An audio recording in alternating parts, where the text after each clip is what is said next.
Hey, and welcome to the Meditations and Musings podcast. I'm Elena Lipson. I'm a mama, I'm a wife, and I'm the founder of the Divine Self-Care Circle membership and the Virtual Retreat Academy. I don't believe that you have to sacrifice your body, your health, or your family in order to create true abundance and prosperity. I believe in living based on the divine feminine metrics of success, and these include pleasure, play, ease, grace, and a slower pace. Each week, I'll bring you 1 to 2 new episodes. One of these will be a guided meditation that you don't have to do on the meditation pillow, and the other will be a conversation to help you access your inner wisdom, to ignite abundance, and inspire others to do the same. I invite you to join me on this journey back to the magic of a divinely aligned and well cared for you. And now, join me for today's episode. Welcome back to the Divinely Aligned podcast. This is Elena Lipson, your host, and I'm so happy you're here. I am sitting here on a Sunday. It is raining outside, and I spent this morning helping a new friend paint her new co-working space here locally. I'm really excited. I will share more information as they have their launch later this summer. And after a year of working mostly from home, not doing retreats, and not being able to gather with amazing women, being in a space together, talking business and being excited felt so good. And it felt actually really good to get a paintbrush in my hand and paint a space, like put some sweat equity into it. Even though it's not my space, it's going to be a community co-working space for women locally here who are either entrepreneurs or in business who need a space locally to work. It's going to be amazing. So that's what I did today. And now I'm home relaxing, eating some lasagna I made yesterday, and going to be hanging out with another friend later this afternoon. So it's like a slow, easy, go with the flow Sunday, which was my intention. I wanted to share this with you. Couple episodes, I shared that I am going to be wrapping up my membership after 6.5, nearly 7 years. And I shared all about the background and why I did that.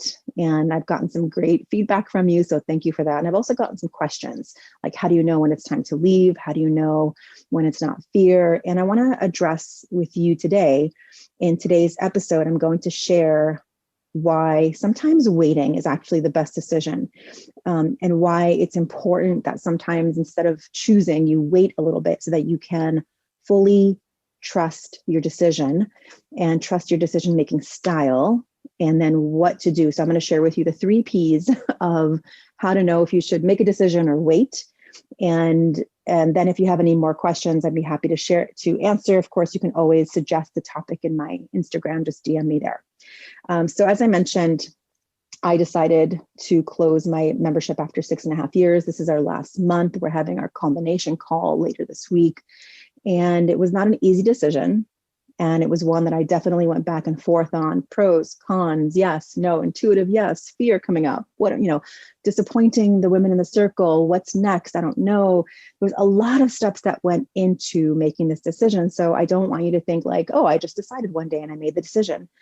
Now, while there are decisions that I do make in that way, because they're so instant and super intuitive in my body, I can feel a clear yes, I don't need to check with anyone.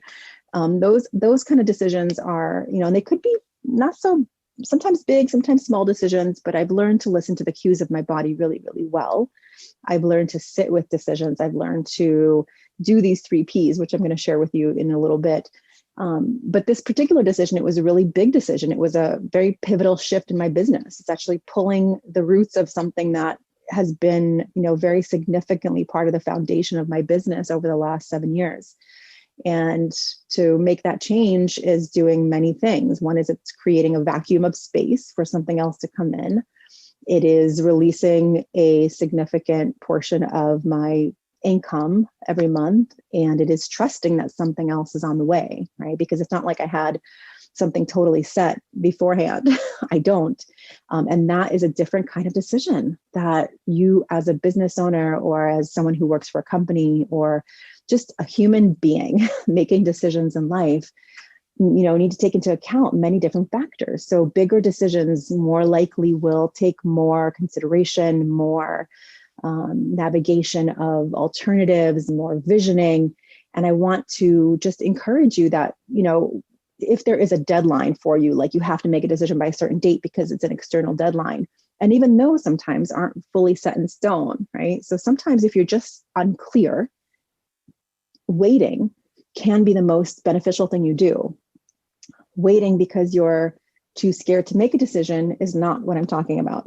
When you're too scared to make a decision, you're actually by default saying yes to that thing because you're not saying no to it, right? You're still continuing to putter along, even though it's not something you love. And this could be anything from being in a job that you don't like, living in a place that you don't fully love. If circumstance allows you to make those changes, but you aren't making those changes because you're scared for some reason, then those are, again, look, I don't know your life, right? I'm not telling you exactly like you what to do. I am giving you background of my type of decision making and you looking at your own decision making process in a way that you take ownership of it. And sometimes, here's an interesting thing. Sometimes you don't have to change the thing that you think you have to change. Sometimes it's a matter of placing better boundaries around your time in that thing.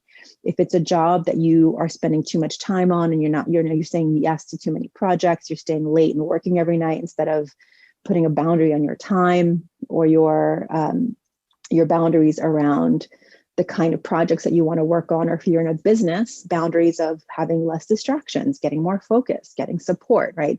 So sometimes it's changing the way you're doing the thing that actually makes the thing that you're doing, whether it's a job or a location, much better for you, right?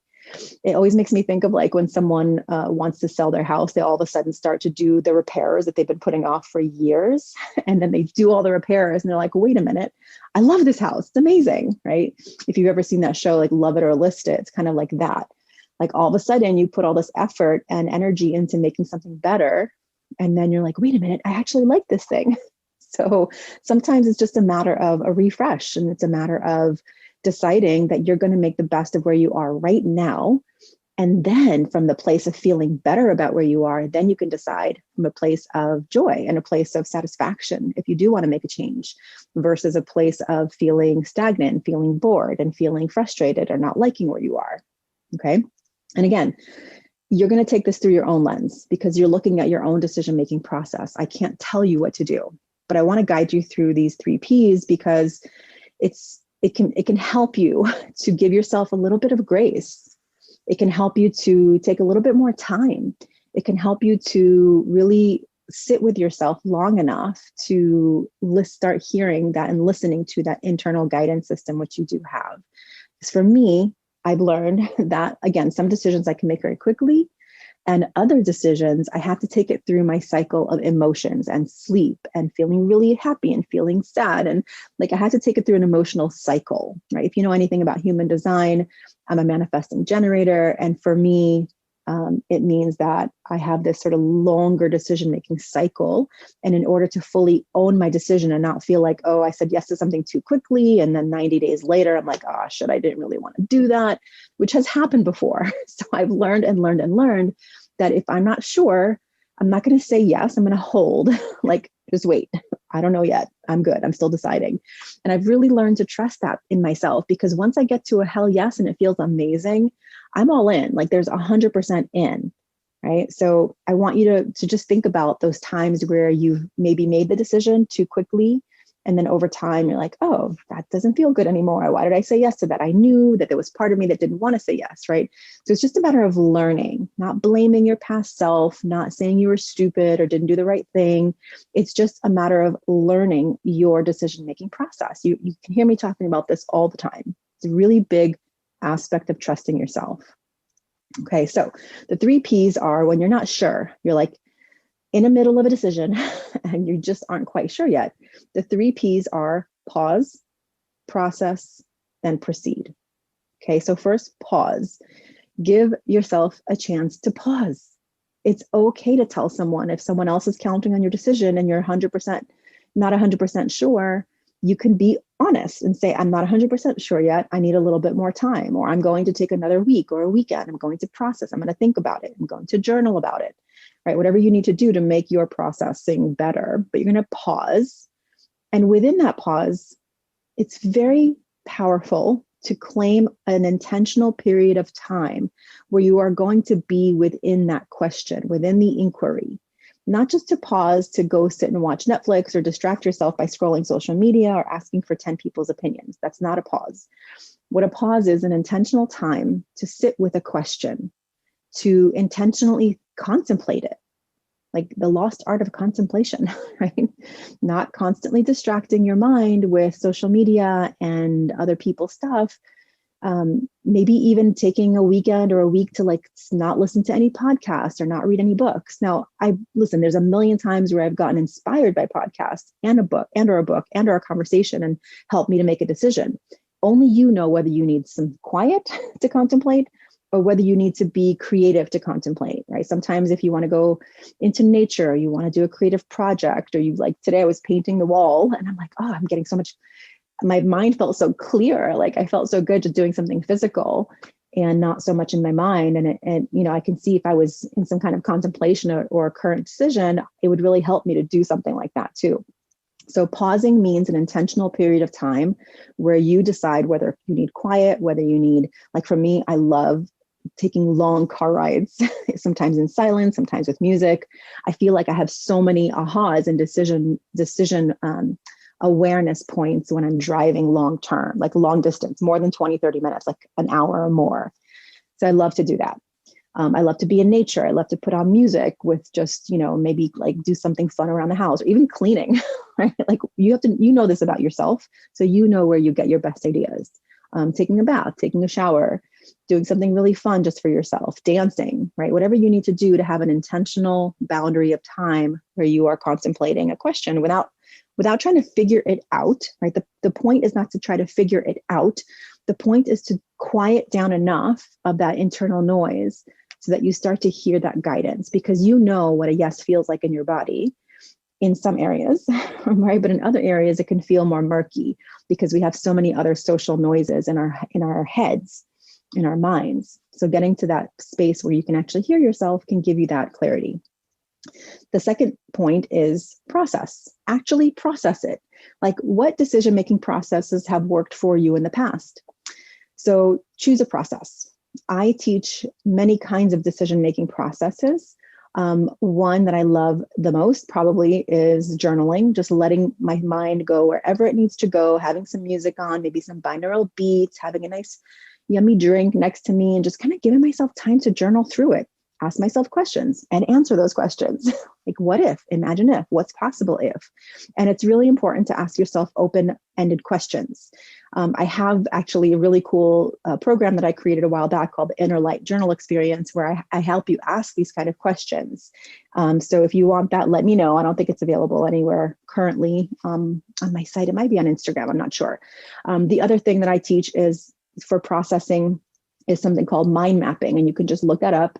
There's many ways to mind map, but basically you put the topic in the middle with a circle around it, and you start making these little like bubbles around it to give you ideas, like some options, put out all your options. It's actually quite amazing when you have the options and you see them on paper, you start to get more clarity on which ones feel good, which ones activate energy in your body, which ones feel expansive to your heart, which ones feel more contracting to your heart. So processing in a way that feels good to you, whether it's journaling, whether it's mind mapping, whether it's going for a long drive, going for a long walk, but like intentionally doing it. So those are more like the pause pieces. So you bring those back around. If you go for a long walk, you come back and then you start processing it, whether you like are super creative and want to draw it out, or you want to write it out, or you want to make a long list of the pros and cons. Pros and cons can be a little bit limiting in the way that they sort of make your brain say good or bad. And that's not necessarily the point of this process. So you might want to do that as part of your process. But I find that it's a lot more creative to do something like journaling or mind mapping, or even taking a big piece of butcher paper or a flip chart and just start to create 100 reasons why you're excited, or 100, something like that. There's a lot of processes that you can look up for decision making. And then, and only then, after you've paused, after you've processed, then you can proceed. But don't proceed until you've paused and processed. So it's okay to not be ready to make a decision when somebody else is ready for you to make that decision.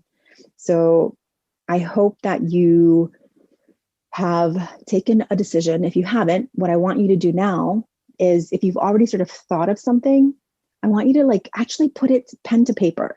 Putting pen to paper is a very important aspect of decision making. And I think we tend to skip over it quite a bit, especially if you're like me, where you're like, I know myself really well, I can just make a decision. But I find that the more I let myself contemplate, the more I let myself be in the pause and the not knowing, the more I can start trusting that I will know when I know. I will know when I see it. I will know it when I know it. And I will know it when I tell you. And that you really kind of get it back into your taking back the power of your decision making.